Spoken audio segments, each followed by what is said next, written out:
Welcome to EdUp Curriculum. I am your host, Nicole Poff, and welcome to 2025. I'm really excited about today's guest. I'm going to let him introduce himself a little bit here, but this topic is really important. And when Jeremiah said he wanted to talk about it, I was like, yes, let's do it. So, without further ado, my guest is Jeremiah. Jeremiah, can you please introduce yourself to our audience? Sure, happy to do so.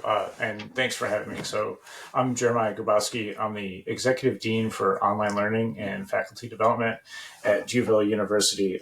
For those who may not know, Juville's a private university in Buffalo, New York, primarily health professions, health science focused. That's the majority of our programs and schools. So, we're about 3,000 students, and I oversee all of our online programs, our instructional designers, our kind of all the online operations aspects of the university. Awesome. And Jeremiah, I know we have a specific thing we want to talk about today, but one thing that I found really interesting about just your story is kind of the task that you took on when you started, and kind of some of the challenges associated with that. So, kind of give us lay of the land over the last couple of years, what you've been doing, just kind of the high level vision here. Okay, yeah, I do think we have kind of a interesting story in the shifting OPM landscape, especially. So I'll try to make it rather quick. So I was brought in 2017. It is a long time ago now. And I was like the founding dean of online learning. We had one program at the time. I think maybe we had 50 students at the most. And we really wanted to move into the online learning space in a big way. So kind of fast forwarding a little bit, we did contract with OPM to help us with that. And we had that relationship for a couple of years. And then around COVID, we sunsetted that partnership with the OPM. And then since 2021, we had insourced essentially everything. So really got to see both ends of the spectrum. I know OPMs are in the news a lot, and there's a lot of shifting landscape. So I think it's a real interesting perspective, not only, onboarding an OPM and seeing the good that they do, and they do, a lot of good. I like to say, OPMs are just a tool, right? Some people want to cast them as villains or something like that, and I don't. I mean, I think they do good work. And, it's just not for every institution. So then saw that side of it, but then I also, saw the DIY or, the insourcing side of it. So, happy to, dive a little bit into that a little bit more if you want. Yes, here's what I love about your story. I love that you broke up with an OPM, but you don't hate OPMs. Like, you know what I mean? That's most people who break up with OPMs, or I guess anybody, right? Yeah. You're not a fan of them. But what I really just appreciate about your story is that you broke up with the OPM. You still have positive things to say about the OPM, but ultimately, I think you guys are better for it. So, yeah, share just a little Yeah. bit more. Yeah. I mean, maybe I'll speak a little bit to that perspective. So, and we do have data that supported the benefits of OPMs. So one of the things that we did do is one of the first tasks is we did a comprehensive benchmarking of our infrastructure and ability to offer high quality online programs. We used the OLC scorecard for this. So it's very comprehensive. It's got like 75 different quality indicators.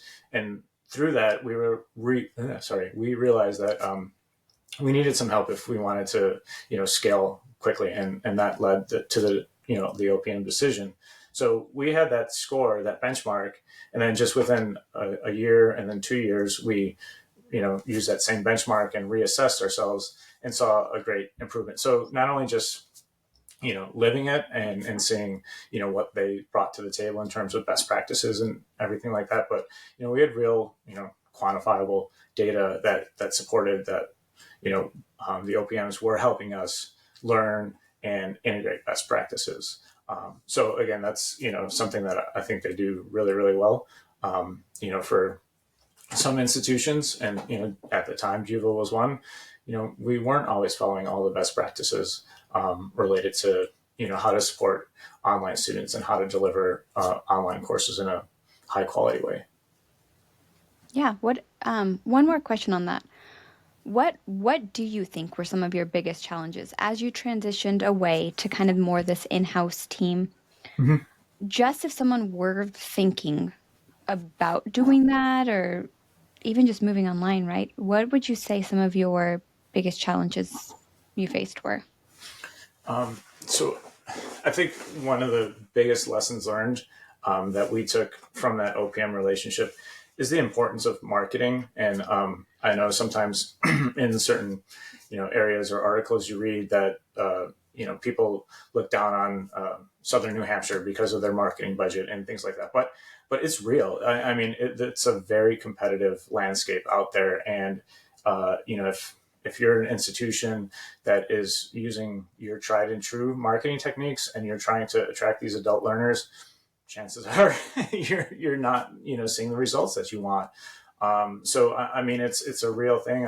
Like it or not, you really need to be on top of some of these modern marketing techniques that allow you to attract that adult learner. So that's what we focused on. That was one of the first things that we did when we decided to bring this in house, and that's marketing is the piece that we actually still contract with a vendor. We use a vendor. We've been with them, 3-4 years now. Validated Insight. So, giving a little plug to them. Their team does a great job, and super happy with that. But that was one of the first key steps: is having somebody that we could trust that could get our programs and our marketing out there, and then using that to then start to bring in an admissions team. So I know in talking to other institutions that are thinking about this, I think sometimes they think of like, oh, let's start and thinking about student support and things like that. And, I would argue that you can do that, but maybe that's 1B. 1A should really be that, you look and get your marketing and your admissions processes in place. Totally. I think we in higher ed live by this like if we build it, they will come, right? We built this great program. We just invested so much money. It's awesome. And then we sit and we wait. And we're like, why aren't they coming? Or I mean, I've seen this over and over and over again. It's like your program is probably awesome, but you're right, especially online, you're competing with so many schools. You've now expanded across the entire country and for some schools, the globe, right? Mm-hmm. Um, so you just have to use different strategies than you would for your local market. Yeah, And yeah. I think that's really smart that you guys kept that. Not to say that internal in-house teams can't do it, but if they've been focused on that local area, then online is like you said, it's a totally different beast to market to online students. How you get to them, totally different. Mm-hmm. Okay, let's move on because what I really want to talk about is your approach. So you've moved programs online, but what really stands out is just the way that you've integrated the rest of your, what would you call it, ecosystem within the Mm-hmm. university into this process. So let's tell us about that. Start there. Yeah, yeah. I kind of like to call this our secret sauce. Part of it was just natural as you're bringing in new personnel, different roles. We took on this very much this startup mentality, this startup culture, where we were doing something new. And at one point, that you might have had like 3 or 4 people in the same office, like admissions, advising, and an instructional designer all, maybe just a couple feet from each other. But so we were a little scrappy, definitely to begin with. But we leaned into that, right? And we really leaned into this team approach where now that the team's certainly grown and roles are much more defined and teams have been built out, but we still kind of keep that core communication, and it's just a constant loop. I can kind of see out my door here, and you'll see the instructional design staff talking to the admissions counselors, um, talking to the academic advisors. Our instructional designers are, I think, in almost all of our schools now, ex officio members of the curriculum team of the faculty, right? And I mean, this didn't obviously happen overnight, but it's just makes life so much easier, and it's just I think it ultimately builds a better product, if you want to call our online degrees or online courses products, because we're getting constant feedback on a daily basis. So it's just super cool to see. It was intentional, and I'm glad to see 2 or 3 years out that it's really starting to bear fruit. I love this. I don't know if you know this. I started in enrollment many, many, many years ago. Enrollment is where I started. And I remember them, there'd be directives where it's like, hey, you need to get more referrals. And I'm like, well, students aren't having that great of a classroom experience. So it's kind of hard to get some referrals, right? Mm-hmm. And if I had a way to communicate that to the people who were designing the classes of like, hey, I'm trying to get referrals because we know that if our students refer their friends and family, the likelihood that they're going to stick and retain and push through is way higher than just those random leads online. But they're having X, Y, and Z issues in these particular set of courses. What can we do about that? I think that would have made my life as an enrollment advisor so much easier and also better, right? Mm-hmm. Oh yeah, definitely. I mean, our admissions counselors, they can talk about our nurse psychiatric nurse practitioner program, and how the instructional designers worked with the faculty to embed Pi AI to do patient case simulations, so that if you're before they go out on their clinicals, they're already again using AI to simulate the patient that has schizophrenia, and then they have a conversation and they work through their different methodologies to work with those types of patients. The faculty get the transcripts from that AI conversation. They're able to then give feedback, and I mean, like, that's something you can sell. Again, we don't like to talk about selling and business and in higher ed, but I mean, that's cool. Like, if I'm a prospective student, yeah, I want to know that my faculty are going to develop high quality, engaging online courses. Absolutely. And how, again, I'm thinking back to when I was an enrollment advisor, how much I would have appreciated this opportunity, right? To kind of have this.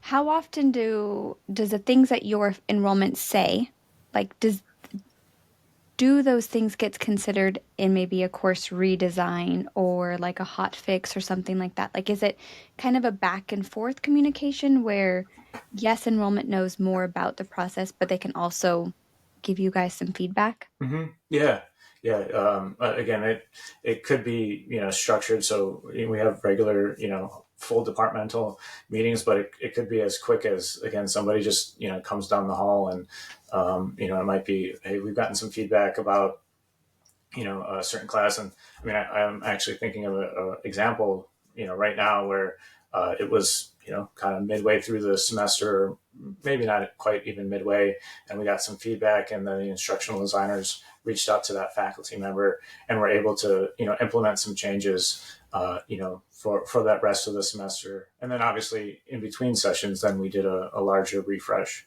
of that. So yeah, it could be almost instantaneously. Another thing I think that I'm really proud of is we refresh all our courses on a 3-year cycle. So we're committed to keeping it. It's not the same slides that professors been using since 1982. Yeah. And I mean, it's the right thing to do, but it's also we're in healthcare, and healthcare changes all the time. So we want to make sure our students have the most up to date information.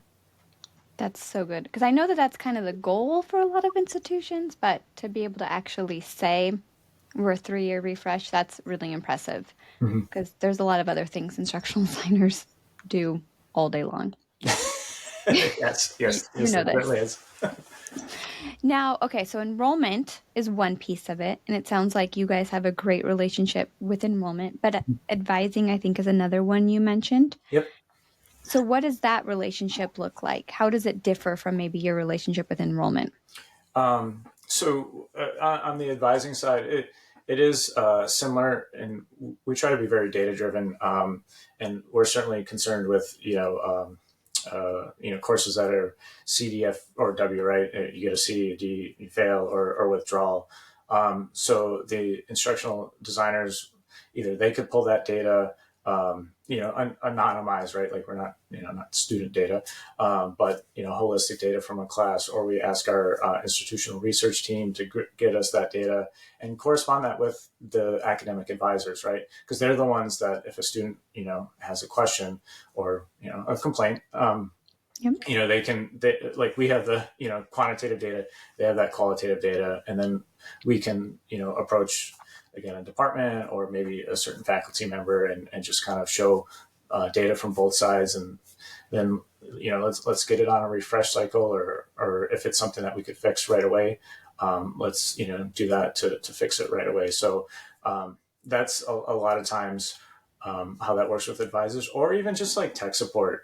Again, it's the beginning of the semester. A lot of new students. So if an advisor has a student that emails them, calls them, have a campus problem, or don't know how to do this, they get that information right to the instructional designers, because while their main role is designing courses, as you alluded to, right, they're jack of all trades. So they can provide that tech support as well to our students, and they get to know them. I mean, our online students are, sometimes on a first name basis with, our instructional design staff, just because, they've been helping them out for a year or two. That's cool. I haven't heard that before. That's really neat because I feel like a lot of times instructional designers were, little bit a little bit like Oz, right? Like behind the curtain. Yeah. So to be able to have kind of that FaceTime, that's really cool. Mhm. Um, something you touched on was that like the drop fail withdrawn courses. And I love that you bring advising into this. I worked on a project one time where we pulled all the end of course surveys, and I want to ask how you guys use end of course surveys. Mhm. But we had pulled all the end of course surveys, and of the top 10 drop failed withdrawn courses, so we pulled what we thought all the trends of what students were telling us, things that they loved and hated about these courses. And then we went to our advising team. We didn't show them the results. We said, here's these 10 classes, give us everything you know from the student perspective. And we got so much good data that we just hadn't seen before. That students just, I don't know if they never got the survey because they Mhm. dropped so early, but I was like, this is gold. This is the best information. And we were able to use that, like you said, to refresh. Yeah. So I always call our advising team like the, hidden gold within our institution because they hear the students crying. Hmm. They're like, how can I get you through this class? And they just have such a wonderful relationship with our students. At graduation, they're crying and hugging each other. And I think it's a relationship that can't really compare across the rest of the institution. Oh, yeah, absolutely. I mean, they're the ones, yeah, on the phone with those students, living, through a lot, right? Most of our students are adult students, and they, have adult lives, right? It's very very different. So yeah, I love our advising staff. They're absolutely terrific. We always get kudos from students on their advisor. So yeah, it's definitely, I think it's almost like a calling, to be an academic advisor, and we're fortunate to have some great ones. Um, but so the one thing I did want to say, because we were talking about using this kind of data to to improve courses. On the flip side, like we've been trying to be a little more intentional on using it to give out kudos to faculty, right? So you don't always want to have like the stick of like, oh gosh, here's online learning, and they're just complaining how bad the course is. Like we get great and positive feedback too, and that goes a long way, because sometimes it might be a new faculty member that's teaching a course for the first time, and we can say, hey, Dr. So and so use this in their course, and here's some of the feedback we got from students or something like that. So that helps kind of win hearts and minds, I guess, of some faculty who might be a little bit on the fence as well. So both for positive kudos and to improve courses too. I love that. And do you guys use a master shell, like a central curriculum where you have adjuncts teaching it? Okay. Yeah, I mean, the vast majority of our classes are actually taught by full time Juville Well, faculty. We're not at that kind of scale, but we do have a master course system, if you will. And again, occasionally, we do have extra sections, and those might be taught by adjuncts. But all of our core courses, our master courses, are all designed by Juville faculty. that's cool. So your faculty are kind of teaching courses that they had a direct influence in versus what we see a lot of in higher ed right now with that adjunct model where we plop a faculty member into a class that they didn't design and then they're like orienting themselves to it. Your faculty are kind of teaching classes that they had an input in. Is that correct? Mm-hmm. Yeah, absolutely. I mean, we do have a couple. I'll call them like longtime adjuncts who have been with the university 5, 10 years, and they may be, because of their specialty, the one faculty that teaches that class, and so in that case, they're they create the master shell. But we do the same. We have a 12-week instructional design process that everyone goes through. No matter if you're adjunct or full-time faculty member. That's cool. Switching gears slightly, Mm-hmm. and of course surveys. What role do they play in your guys' design process? Because it seems like every institution uses them a little bit differently. So Yeah, we just started incorporating this a little bit more, and a little bit more into like the refresh. I'll say again, unless there's kind of a larger concern with the course. Again, we'll take just the summary data of a course, and I'll be honest, we run it through AI, and we'll ask it questions of could you give me the positives, the top 5 things that this large data set talks about, and then 5 areas of improvement, and then that kind of leads the initial meeting or conversation that the instructional designer has with the faculty member. Is, hey, and we're very open. We ran this through AI. Here's a summary. Here's the positives. Here's some areas for improvement. So obviously the faculty member has their own thoughts, but we might have 3 years of data from student surveys that we summarize, and so it's just another data point to use. I love that you guys use AI. For years and years and years, have been not hand, but on spreadsheets, coding and theming, just like you would in a research project. So I love that you guys use AI for that because I've read thousands of comments. Yeah, we're in the deep end on AI. We've really been leveraging it to just speed up what we're able to do. We're able to, this might be a little quick sidebar, but we started playing around with it, and we were able to take course maps. So feed it, the AI the course map, feed the AI the HTML template backbone, so the code, and then tell it to create new HTML code for like all of our overview pages. You know what I'm saying? So Yeah, it's smart enough to know, okay, here's the weekly objectives, and here's the HTML code for, and it spits it out for us. So we're helping the instructional designers speed up their processes as well. that's cool. That's really cool. I'm always curious to hear how. I mean, I'm always going to say you can never replace an instructional designer. Like in my heart, I just feel like AI is wonderful. There are a lot of things we can use AI for, but there's nothing like that instructional designer. We've talked about this just like Swiss Army knife, right? Mhm. Instructional designers, they're, best friends to faculty, and they provide this place for students to like, there's just something so magical about instructional designers. And so when people use AI within curriculum design, I'm always curious to see what that balance looks like. Yeah, I mean, I'm with you 100% in terms of you can't replace the human interaction between a faculty member and an instructional designer. Really, we're using it in things that are quite frankly boring, like rubric creation or again that example with creating a weekly overview page.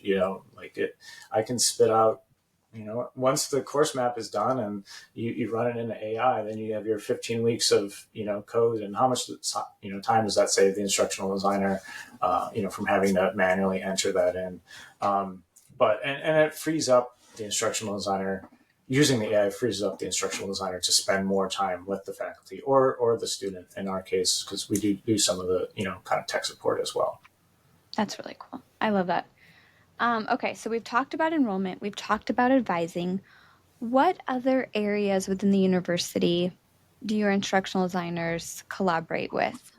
So the probably the last one, and again, this took a little bit, a lot of, I guess we call it like trust building and relationship building, but the fact that our instructional designers are members, like ex officio members of a faculty's curriculum committee. That's huge. That started a couple of years ago.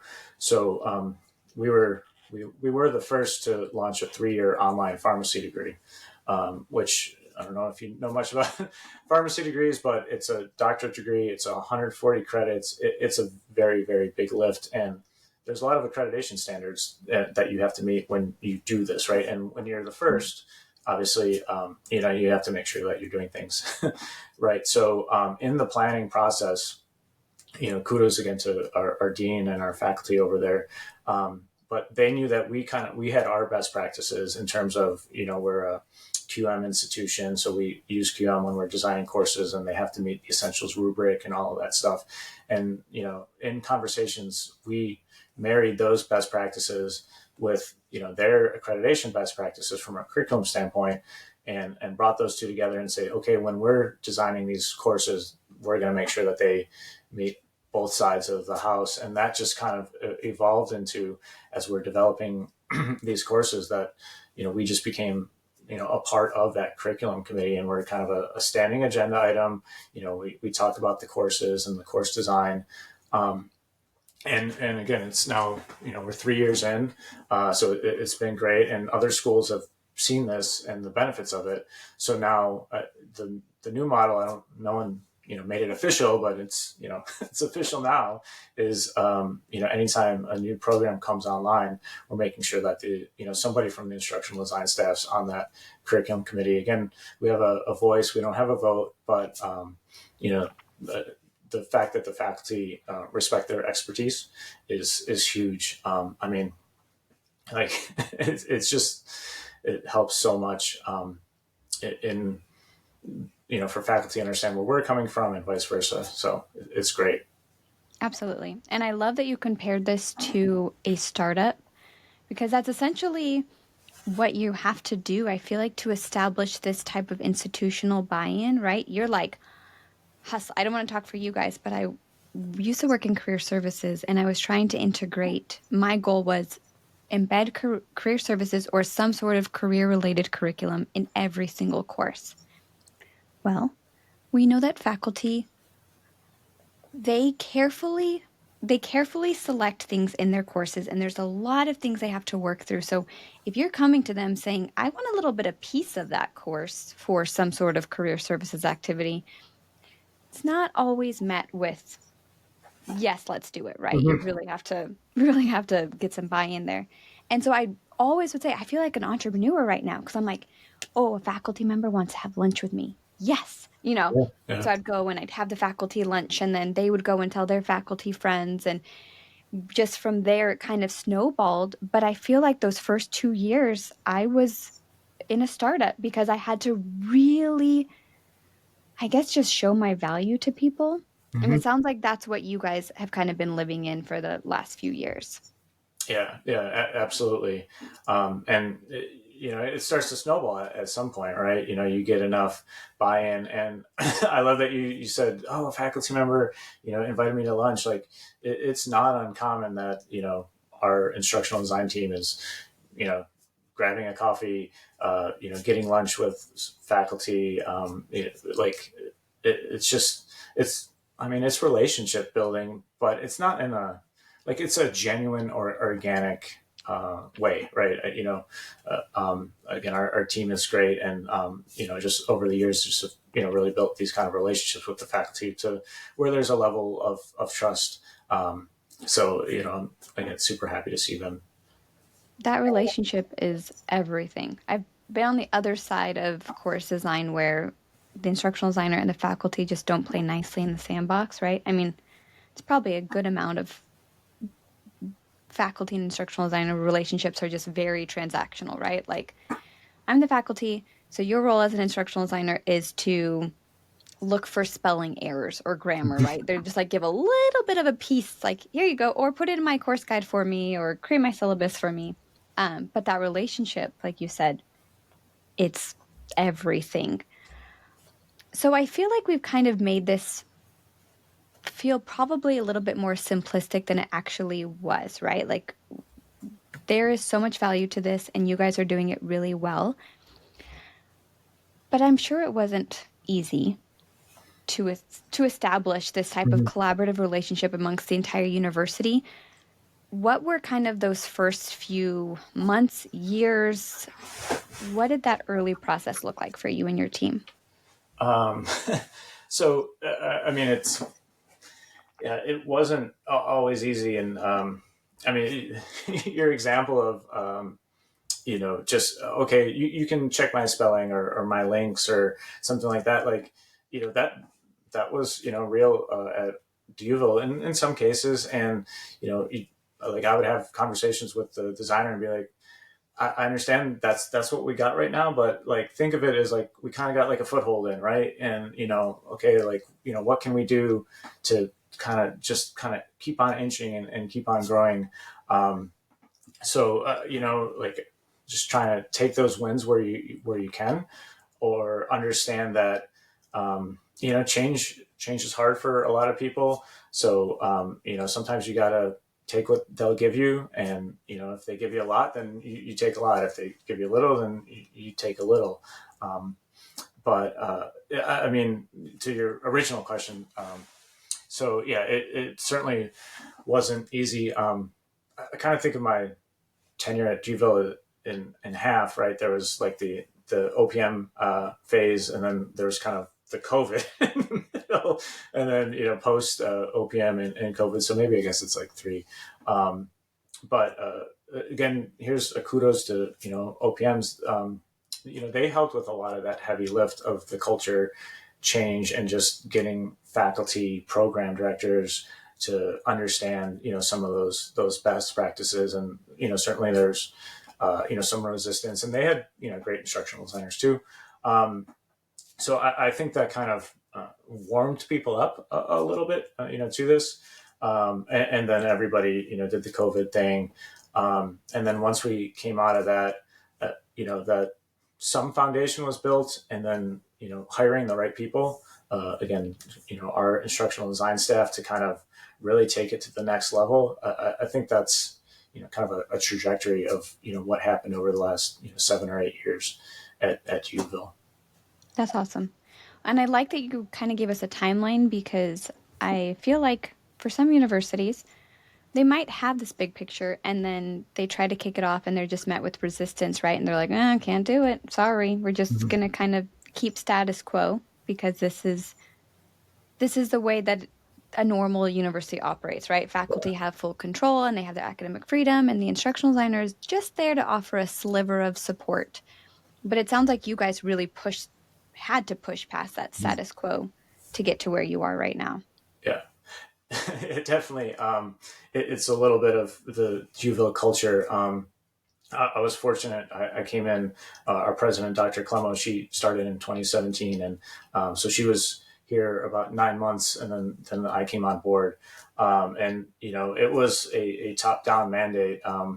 I think at my one of the first university assemblies, they introduced me, and Dr. Clemo says, and here's Jeremiah, and he's the guy that's going to get us 1,000 online students, and it's like crickets, right? Because people know we got like 50 students here, and like this guy over here, he's going to do it.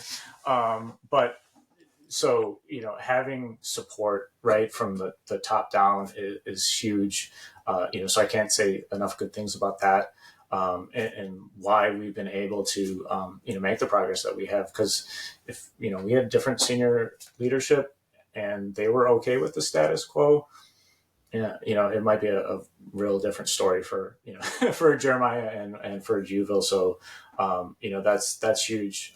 And so if you have a great supportive senior leadership team, please take advantage of that. Yeah, that's a good point. So you're kind of putting together this recipe, right, of how this would work, and it's a great supportive senior leadership team. It's a strong instructional designer team who's willing to hop on the phone with students, which I think probably is controversial in nature, right? And some instructional designers might be like, I don't talk to students. So Mm. awesome to your team that Yeah. that is a role they're willing to play and step into. You have your enrollment advisors and your academic advisors and your faculty who are also willing to collaborate. So you guys have this really collaborative nature, it sounds like. And all of this together, and again, we're probably making it sound really easy. And I'm sure there were moments where it was not easy. Mm-hmm. But those really sound like kind of the recipe of why this was able to be successful for your institution. Yeah, absolutely. Yeah, it's that analogy of like everybody likes sausage, but no one wants to see how it's made. Right? There's definitely days it's not all gravy, but um, the other thing I think that because we've had this startup kind of mentality and culture is we also built in like it's almost like storytelling now. Like we just brought in a new instructional designer, and I do this with all new staff if they're IDs or if they're admissions or whatever, and I just take like 15 minutes and I have a little slide deck, and just kind of like, hey, you might hear these things, and let me just give you a little like context of where we've been. And I think there's something to like that storytelling. I don't know if a lot of institutions do that. To your point earlier, of like, oh, this is just how it is. Like, my team could probably cite, yeah, like this is the evolution. Whereas I've been at other institutions, for 5-6 years. I couldn't tell you the difference between 2014 and 2017, right? You know, Yeah. they Yeah. look pretty much the same, but you can probably talk to most of the staff, and they be able to tell you, oh yeah, like 2 years ago, like this is where we were at. And yeah, one of our instructional designers, she used the term, like we said something like when we had a big win, and it wasn't a big win and like we launched a new program. It was a big win, and we won over like a new faculty member to embrace some of these best practices. And I was like, oh yeah, it's like we're slaying the dragon. And she was like, no, we didn't slay the dragon. And I was like, oh, like did I say something wrong? She's like, no, we tamed the dragon, and that's harder. And I was like, Mm, oh yeah, like and yeah. like we all, it's just kind of like one of those organic moments. But I think it really like captures like what happens if you're able to again kind of win somebody over, if it's a faculty member or a program director, because now they're your advocate, right? So I don't know, that was just like a cool story that popped in my head. But I always love that analogy, so we use it all the time now. If someone gets a win, all right, we tame the dragon.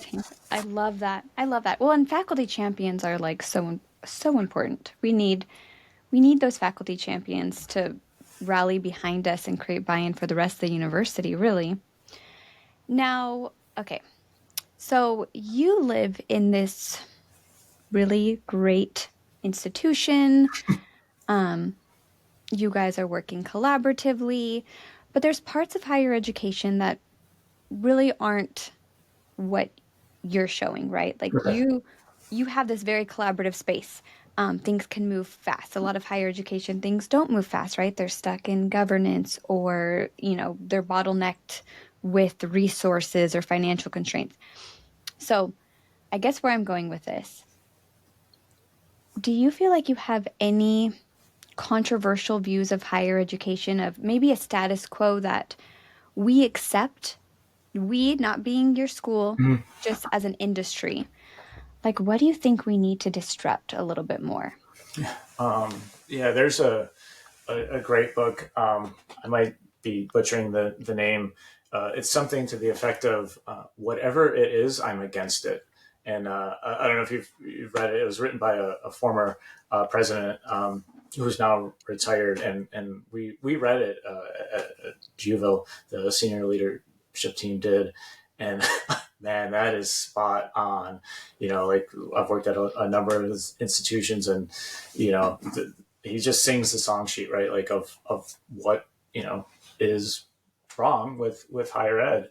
Um, and I mean, I like to think that I'm a pretty positive person, so I think people are starting to look inward and question, what are some of these practices that have been long held onto that maybe we should take a look at. And you don't have to open the Chronicle or Inside Higher Ed to see another institution closing and things like that. So I mean, yeah, I think you kind of, unless you're a well-resourced institution, which we know most of higher ed is not. I don't know the percentages, but the vast majority are community colleges, private institutions.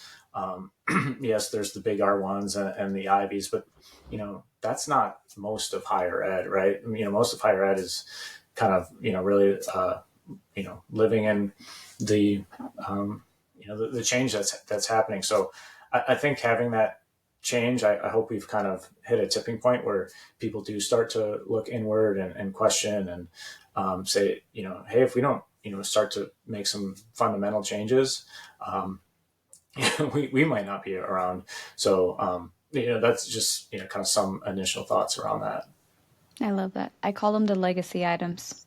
I'm Mm-hmm. always like, oh, get rid of the legacy items. It's one question I keep seeing, and I don't even know if you and I had talked about this on LinkedIn at one point, is like, there's this idea that that we need to balance innovation with tradition, right? And I'm like, why? Why can we not just like reimagine? Why do we need to keep tradition there? Why can we not just ditch it? You Mm-hmm. know? Yeah. Yeah, I mean, people are nostalgic, right? Like everybody has their, or not, I shouldn't say everybody. A lot of people, and especially faculty, right? If you think of the life cycle of a faculty member, they were an undergrad, they fell in love with whatever discipline it was. They went on a get a master's, they went into a PhD, they probably did some teaching, teaching assistant, maybe they got a postdoc working underneath a researcher, for and then they went through the tenure route. So that's awesome, and they're they are the experts in their field, 100%, no doubt. But that narrow path doesn't allow for a lot of other ideas. It's there's what's the book Outliers, right, where they talk Mm. about the Tiger Woods versus it was like Pete Sampras, I don't remember, but you either go like really narrow like the Tiger Woods, or again, I don't know if it was Pete Sampras, the tennis star that they mentioned, right?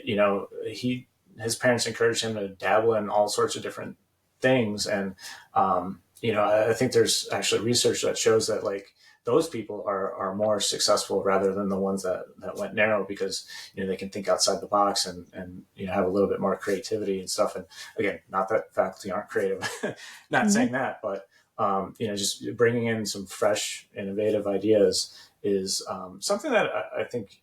Well, I mean, you're definitely starting to see. I think it's being embraced. I love like Arizona State and Michael Crow. Like they're just proudly like, we're number one in innovation. We could be a big R1 and just do the R1 thing, and they're like, nope, that's not us, and so they're pushing the envelope. So there's definitely a lot of really interesting models out there. Yeah, I love that. I'm in a doctoral program right now, and so many of the things that I'm doing, which is a lot of it's self-paced, right? You're exploring your topics and things like that. I so many times I'm like, I wish I would have done my undergrad in this method, right? Like I wish during my undergraduate studies there was more opportunity for me to just explore topics and then write about them, maybe within the container of the course. Mm-hmm. But I feel like in higher ed and even my master's degree, it was such a prescribed way of we're going to talk about this. And so in your paper or your presentation, you must cover X, Y, and Z. And so you're just looking for these answers, right? Whereas in Yeah. your PhD program, you're exploring and you're figuring out what is important to you and the connections. And I don't know, there's just so many times where I'm like, I wish my bachelor's was this way. Yeah, I love that. I remember having a similar thought. Like, isn't it ironic that you get to like the pinnacle, quote unquote, of higher ed, and then you really love it. Why don't we just take the best part and kind of put it, or even in like a K through 12 environment, right? Why should it only be for those who are doing a PhD? That could be like a interesting undergrad model. Totally. Yeah. And I think we want to get there. I was reading some articles recently about, have you heard this concept like extreme careerists? And Mhm. basically, the idea is that universities are becoming too extreme careerists. They're focusing too much on career outcomes and not enough on letting students explore like the humanities sector. I can see where they're going, right? Because Mhm. yeah, like during your undergraduate, you can explore a lot, but like let's look at our online learners. How many of those are balancing a family life? They probably don't have that space and the resources to explore. Um, so I think there's a way in which we can provide the class which they can explore and keep that like explorative model that we love in higher education, but still make it purposeful without, just getting lost in different courses. Yeah. There has to be a way to do that. My idea, let's spend like half an hour on with ChatGPT and keep on throwing that against it and see what it comes up with. Yeah, I think we'd get some interesting ideas from it. I bet. Yeah, I think so too. Okay, final question. I Okay. did not have this one planned, Right. but you've referenced a couple books. Obviously, I'm a big book person. Top two books for anyone listening to this one, and I did not throw this at you. I know that I did Okay. not have you come prepared, Yeah. All right. but top two books. Okay. So ironically, I did put out an article for like OLC, their blog, and talked about. I have an hour commute both ways, so 2 hours of my day is in the car. So I spend a lot of time in Audible land. Um, so I listed 20 books. If folks want to see all 20, definitely the top one. And these books have nothing to do with higher ed, but I think have influenced me the most. Like the number one is Extreme Ownership, which I know you and I were talking about on LinkedIn. Like um, I can't recommend that highly enough. Absolutely, like I keep on going back to that one. Um, and then this one just popped in my head. I don't know if it's really number two, but it just popped up. I love Good to Great, but Hmm. Jim Collins. I think I remember when we were building this thing, and I'm trying to talk to trying to kind of motivate the staff or get them to see the big picture. I would talk about things like the flywheel concept. Like I understand it's hard right now, and like we don't feel like we're getting anywhere, or we're like every inch is a mile, right? But like telling them like this is going to start to gain some momentum, and once it starts spinning, it's going to make things a lot easier. So there you go. Those are my kind of Extreme Ownership and Good to Great. Again, don't know if Good to Great's really the second one, but popped in my head. I love it. I love it. Well, thank you. Actually, let me ask one more question. Okay. We covered a lot. Is there anything else you wanted to, for anyone listening, is there anything else you wanted, like words of encouragement if people are trying to move their programs online or they're stuck, you know, kind of against that faculty wall? Anything else you feel like you didn't get a chance to share? Only that like if somebody listens to this and they want to talk, like, more than happy to. I'll give you my email or LinkedIn or whatever you want to put. People could get in touch with me. I'm happy. I don't do it all the time, but whenever somebody reaches out, I'll definitely set up a quick Zoom meeting or phone call with somebody to talk about it. So, and hopefully I can help. That's all. I love it. Yeah, that's how you and I met, right? Yeah. We met on LinkedIn, we chatted, and I was like, all right, you got to come on the podcast. You're doing some cool things. Cool. So when he says he'll meet with you, he actually means it. Yeah, definitely. Awesome. Well, thank you so much for being here. This was really fun, and I do hope people reach out to you, and I do hope people see that this model that you guys have achieved is actually something that is kind of stuck in this theory land right now, but you guys have moved it past. So I'm hopeful Yeah. that people see you can do it. Yeah. I mean, 100%. We have a lot of advantages, but a lot of, other institutions have advantages too, right? It's just playing the cards that you're dealt, so to speak. Yeah, we can do it, right? We are a private institution, about 3,000 students. We're not an Ivy League. We're not an R1.